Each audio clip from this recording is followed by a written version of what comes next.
जो आपके बच्चों को पसंद हो। हमें दूसरों से कुछ लेना देना नहीं है, क्योंकि हमारे बच्चों की फ़ीस, एकेडमी की fees, tuition fees, school fees, उनके खर्चे, शॉपिंग समाज नहीं कर रहा, हम खुद कर रहे हैं। तो हमारी बच्चों का डिसीज़न भी हमारा ही होना चाहिए।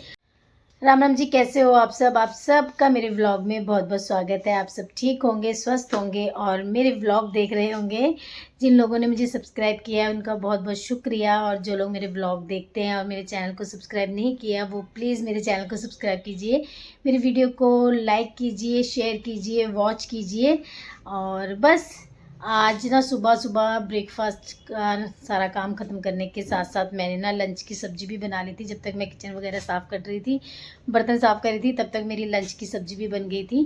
क्योंकि मुझे आज करना था अपना ड्रेसिंग टेबल ठीक। जैसे कि आप मेरे पीछे देख रहे होंगे, बहुत सारा मैसी हो रखा है, क्योंकि काफ़ी दिन से ही सोची थी करूँगी ठीक, पर टाइम ही नहीं लगता था। क्योंकि बच्चे अगर घर पे होते हैं ना तो फिर टाइम नहीं लगता है, और वो बैठ के यहीं पे पढ़ रहे होते हैं, फिर डिस्टर्ब होते हैं वो मेरे बार बार चीज़ें छेड़ने से या कोई काम करने से। तो मैं नहीं डिस्टर्ब कर रही थी उनको। आज दोनों जने गए हैं एग्ज़ाम के लिए और मैंने भी उनके जाने का फ़ायदा उठाया, और मैं फटाफट से आज ड्रेसिंग टेबल ठीक करूँगी।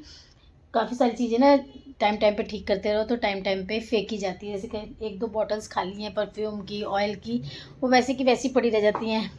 तो आज करते हैं ड्रेसिंग टेबल की सफाई और करते हैं आपसे कुछ बातें, कुछ एक्सपीरियंस शेयर। जो मुझे सही लगता है वो मैं आपसे शेयर करती हूँ। अगर आपको कुछ भी मेरे को इसके बारे में कहना है आप मुझे कमेंट कर सकते हैं। जब बच्चे घर पे हों तब भी कोई अच्छे से सफाई नहीं हो पाती, और अगर चले जाएं तब भी नहीं हो पाती। क्योंकि दिवाली के टाइम में ना मैंने उसके ना सारे ना इयररिंग्स ना फेंक दिए थे। वो इयररिंग्स कम से कम 2-2.5 साल पुराने थे। जैसे ही मैंने फेंका उसको अगले दिन वो इयररिंग्स याद आ गए मेरी बेटी को, और बोलती वो इयररिंग्स कहाँ हैं मेरे, मैंने यहाँ रखे थे। मैंने कहा मैंने सफाई करते टाइम मैंने वो फेंक दिए, 2-3 साल पुराने हो गए थे, वो काले से पड़ गए थे। कहाँ फेंके आपने? बोलती। मैंने बोला मैंने मुस्कान को दे दिए। कहती मुस्कान को फ़ोन करके बोलो कि कल ना मेरे इयररिंग्स लेके आना। अब जो चीज़ दे दी है उसको दोबारा मांगते हुए अच्छा लगता है क्या? बच्चों को ये चीज़ समझ नहीं आती है, और मैंने वो इयररिंग्स फेंक दिया। अब इतनी सारी नेल पेंट्स हैं, मैं आपको दिखाती हूँ, एक मिनट। ये इतनी सारी नेल पेंट्स हैं, अब इसमें से कई ख़राब हो गई हैं, कई सूख गई हैं, कई सूख चुकी हैं, कई ख़राब हो गई हैं। और अगर मैंने इनमें से एक भी फेंक दी ना, और ये बहुत पुरानी पड़ी हैं, वो ना ऐसे प्रोफेशन में है जहाँ वो नेल्स बड़े करके नेल पेंट लगा के नहीं जा सकती है, पर उसको ना एक सुकून मिलता है इसको रख के। कहती, मैं उसको बोलती हूँ कि क्या करने रखी है तूने, यूज़ करनी नहीं, लगानी नहीं, किसी को दे देते हैं।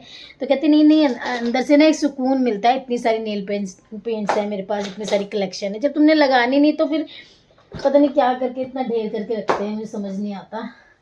आज वो गई हुई है तो मैंने ना एक अलग से एक बॉक्स बना दिया ये वाला। तो इसमें मैं ना उसको सारा सामान अलग करके रख दूँगी। जो मुझे लगता है कि फेंकने वाला है वो आके देखेगी, उसमें से छांटेगी, फिर उसको फेंकूँगी। क्योंकि अगर मैंने ये नेल पेंट्स फिर मैंने मुस्कान को दे दी, मुस्कान के नेल्स अच्छे हैं, और अगर मैंने उसको दे दी तो वो फिर कहेगी कि क्यों दी, उससे वापस मांगो ना। इससे अच्छा है कि एक साइड करके रख दे। एक पॉलीथीन में ना मैं सारी चीज़ें जो मुझे लग रहा है फेंकने वाली है वो मैं फेंक दूँगी। फेंकूँगी नहीं, उसको अलग करके रखूँगी, उसको दिखाऊँगी शाम को जब वो आएगी, और वो उसको एग्री करेगी कि हाँ फेंक दो, तो फिर मैं उसे फेंक दूँगी। क्योंकि ढेर कर करके रखने का कोई फ़ायदा नहीं है। चीज़ें ऐसी पड़ी रह जाती है, यूज़ होती नहीं, और स्पेस कवर करती है, और तो कुछ होता नहीं है। तो आज ये सारी सफाई हो जाएगी अच्छे से। सबसे पहले तो ना हमें अपने बच्चों से बहुत अच्छा बॉन्ड बनाने की ज़रूरत है। क्योंकि आजकल हम सबके हाथ में मोबाइल है, हमें भी फ्री टाइम मिलता है तो हम फटाफट से अपना फ़ोन में बिज़ी हो जाते हैं ना। और बच्चे तो ऑलरेडी हैं ही बिज़ी अपने फ़ोन्स में, अपनी लाइफ में। तो हमें देखना है कि हमें उनके टाइम में से अपने लिए कैसे टाइम चुराना है, उनसे बात करनी है, एक अच्छा बॉन्ड डेवलप करना है ना।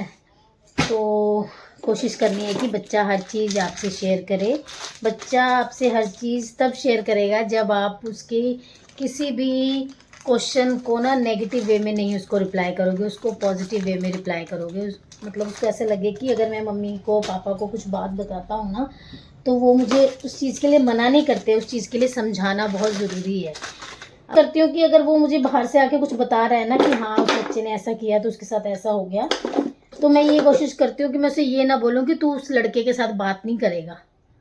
उससे बात नहीं करना, उससे मिलना नहीं, उसके साथ जाना नहीं। अगर मैं उसको ये सब चीज़ें बोलूँगी ना तो फिर उसको लगेगा कि मम्मी को बताऊँगा तो फिर मम्मी मना ही करेंगे। इसलिए मैं उसे बोलती हूँ कि तेरा दोस्त है, तू उसको समझाया कर ये चीज़ गलत है, और तूने भी उसकी तरह गलत चीज़ें नहीं सीखनी है। एक दो बार उसको समझा, अगर वो समझता है तो अच्छी बात है, नहीं तो तू अब बड़ा हो चुका है, तुझे पता है किस कैसे लोगों से दोस्ती करनी है, कैसे से नहीं। अगर कहीं पे भी कुछ गलती हुई या कुछ ऊपर नीचे हुआ तो तेरी फ्रीडम भी ख़त्म हो सकती है, बंद हो सकती है। तो ऐसे लोगों से अगर दूर रहेगा तो सही रहेगा। बाकी तेरी मर्जी है, मतलब उन पे डालो वो बात, खुद नहीं ऐसे करना है कि तूने उससे बात नहीं करनी है, तूने उसे बुलाना नहीं। अगर आप जिस चीज़ों के लिए बच्चे को मना करोगे ना, बच्चा वही चीज़ करने की कोशिश करेगा। तो मुझे ऐसा लगता है कि बच्चों को इतना कंफर्ट जोन दो कि वो अपनी सारी बातें आपसे डिस्कस कर सके, चाहे वो अच्छी हो चाहे वो बुरी हो, क्योंकि बच्चों की लाइफ में भी बहुत स्ट्रेस है। कल परसों ना हम ऐसी बात कर रहे थे बैठ के, तो मैंने ऐसी बोल दिया, मैंने कहा कि ना शिव, अगर ना क्रिकेट में कुछ नहीं होता ना 19 तक, तो हम ना सोच रहे हैं कि तेरे को कुछ और आर्मी में या पुलिस में कर दें। तो उसने पता मुझे कुछ नहीं बोला, उसने हाँ जी ठीक है मम्मा बोला, और उसके बाद कहता कि आपने पूछा मुझे कि अगर मेरा इसमें कुछ नहीं बन सकता तो मैंने नेक्स्ट स्टेप क्या सोचा है। तो मैंने तो उससे पूछा ही नहीं, हम तो खुद ही सोचते हैं ना कि हाँ ये नहीं हुआ तो ये कर लेंगे बच्चों के लिए, ये नहीं हुआ तो बच्चे ये कर लेंगे ना। तो मैंने तो कुछ नहीं बोला। फिर मैंने बोला ठीक है, तूने कुछ सोच रखा तो बढ़िया है, सोच ले, और अगर हो सकता है तो इसी में कोशिश करो भैया पूरी अपनी, हम तुम्हें सपोर्ट कर ही रहे हैं। मतलब कई चीज़ों में आज मेरा व्लॉग देखें, वैसे मेरे बच्चे मेरा व्लॉग देखते हैं, देखेंगे तो उन्हें पता लगेगा कि मैं भी उनकी एक एक चीज़ नोटिस करती हूँ कि उनको क्या चीज़ बुरी लग रही है, वो लोग क्या चीज़ कहना चाह रहे हैं ना। बस अच्छा सा बॉन्ड बनाइए, आपके बच्चे, आपकी फैमिली, आपके हस्बैंड, जो भी आपकी फैमिली में फादर इन लॉ है, मदर इन लॉ है, बच्चे हैं, हस्बैंड है ना, वो जो आपको सपोर्ट कर सकते हैं, वो जो आपको पॉजिटिव चीज़ आपको बता सकते हैं कि हाँ ऐसे कर, ये चीज़ सही है, ये चीज़ गलत है, वही आपका परिवार है। उन्हीं की आपने बात सुननी है, उन्हीं के हिसाब से आपने चलना है। और बच्चों के लिए ये कि पेरेंट्स की सलाह को रोक टोक ना समझे। हमने भी बहुत सारी गलतियां करके सीखा है, तुम भी करो गलतियां, पर हम ये चाहते हैं कि जो चीज़ें हमारे साथ हुई हैं वो चीज़ें तुम्हारे साथ ना हो, तुम्हें हर चीज़ बेस्ट मिले। पर इंसान गलती करके ही सीखता है। सपोर्ट कीजिए अपने बच्चों को, कभी ये मत सोचिए कि समाज क्या कहेगा, आस पड़ोस क्या कहेंगे, रिश्तेदार क्या कहेंगे। आप लोगों को वही सब करना चाहिए जो आपके बच्चों को पसंद हो। हमें दूसरों से कुछ लेना देना नहीं है, क्योंकि हमारे बच्चों की फ़ीस, एकेडमी की fees, tuition fees, school fees, उनके खर्चे, शॉपिंग समाज नहीं कर रहा, हम खुद कर रहे हैं। तो हमारी बच्चों का डिसीज़न भी हमारा ही होना चाहिए। और सबसे लोकल अगर बच्चे कहते हैं ना कि आज फ्रेंड्स के साथ जाना है, 2 दिन के लिए शिमला जा रहे हैं, इधर जा रहे हैं, उधर जा रहे हैं, हम नहीं, बर्फ़ पड़ रही है, गाड़ियाँ स्लिप हो रही हैं, मतलब कि हम ऐसी चीज़ें बोलने लग जाते हैं उनके आगे, जिससे कि वो खुद ही इरिटेट होते हैं कि कितना नेगेटिव सोचते हैं, जो भी होना होगा क्या हमारे साथ ही होना होगा। बच्चे एकदम सही हैं भैया, आजकल के बच्चे बहुत सही हैं। आप अपनी परवरिश पर विश्वास रखिए, बच्चे बिल्कुल अच्छे निकलेंगे, उनका सपोर्ट कीजिए।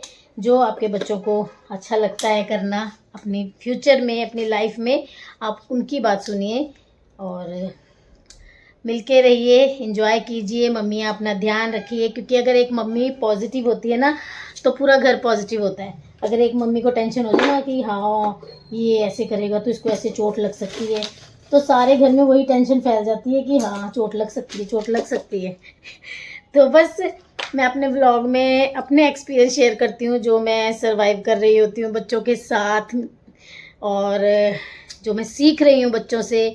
कई घरों में ना थोड़ी प्रॉब्लम इस वजह से भी है कि मम्मी के साथ ज़्यादा बात नहीं करना, पापा के साथ ज़्यादा बात नहीं करना, कि बात करके कोई फ़ायदा तो है नहीं, आंसर नो में ही आएगा। तो अगर आंसर भी नो में देना है ना, पहले उनको सुनो और उसके प्लस पॉइंट के साथ साथ उसको माइनस पॉइंट भी बताओ, ऐसा होता है, ऐसा करना होता है, ऐसे होता है ना, जो भी बच्चा डिमांड कर रहा है, प्लस के साथ साथ माइनस भी बताओ। बच्चा खुद समझदार है, बाकी तू देख के जैसा तूने करना है, बाकी हम तेरे साथ हैं। तो बस यही चीज़ें हैं, यही चीज़ें मैं अप्लाई कर रही हूँ अपने बच्चों के साथ। जिनके बच्चे छोटे हैं वो अलग तरह से टेंशन देते हैं, जिनके बच्चे बड़े हैं वो अलग तरह की टेंशन देते हैं। तो ज़्यादा टेंशन नहीं लेनी है, सब कुछ बढ़िया होगा। राम जी सबके साथ हैं, सबके लिए राम जी ने सोचा हुआ है और बहुत अच्छा सोचा हुआ है। सबके बच्चे तरक्की करेंगे और बच्चे तरक्की करेंगे तो हमारा फ्यूचर भी सेफ़ होगा। अपने फ्यूचर को सेव करने के लिए आप पॉजिटिव रहिए, सबसे ज़रूरी है। मम्मी आप पॉजिटिव रहिए। तो बस अगर मैं आप लोगों से ऐसे बातें करती रही तो फिर मेरा काम रह जाएगा, क्योंकि मुझे इधर उधर जाके काम करना है और फिर टाइम होने वाला है अब चपाती बनाने का भी। तो बस आज का व्लॉग यहीं एंड करती हूँ। मेरे सजेशन, मेरी बातें अगर आपको अच्छी लगती हैं तो आप प्लीज़ मेरे चैनल को सब्सक्राइब कीजिए, मेरी वीडियोस को लाइक कीजिए और ज़्यादा से ज़्यादा शेयर कीजिए। मिलती हूँ नेक्स्ट व्लॉग में, अपना ध्यान रखिए।